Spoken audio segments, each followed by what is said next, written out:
Police इसमें भी कहेगी आपने ब्राह्मण भोज का नाम कैसे दिया, जाति का उल्लेख कैसे, या तो पुलिस उस पर भी परेशान करेगी। कहा कि राजनीतिक जातियों की रैली नहीं करेंगे और पोस्टर बैनर नहीं लगाए, उसको नहीं लगाएंगे, महिमा मंडित नहीं करेंगे।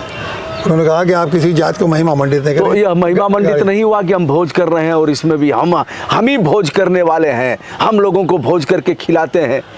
तो पुलिस तो अपने ढंग से इसकी परिभाषा गढ़ेगी। ये भी आपका कहना सही है।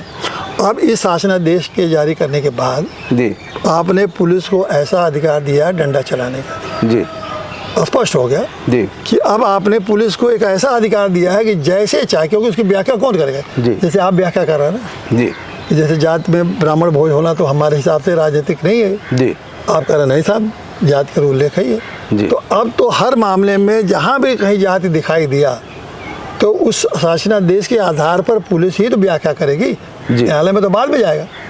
अब पुलिस क्या कैसे व्याख्या करेगी, थाने में बुलाएगी, थाने में कहेगी नहीं, पहले तो आपका जो आयोजन है उसको परमिशन कर देगी, परमिशन देगी नहीं।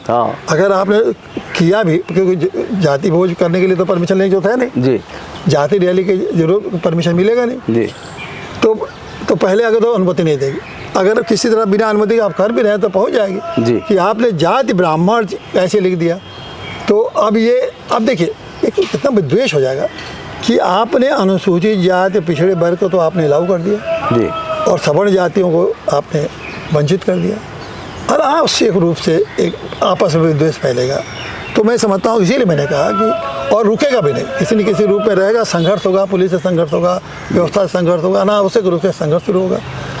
तो संघर्ष भी होगा, द्वेष भी बढ़ेगा, समाज में एक तरह से फिर विखंडन की जो स्थिति चल रही है वैसे आगे बढ़ता रहेगा।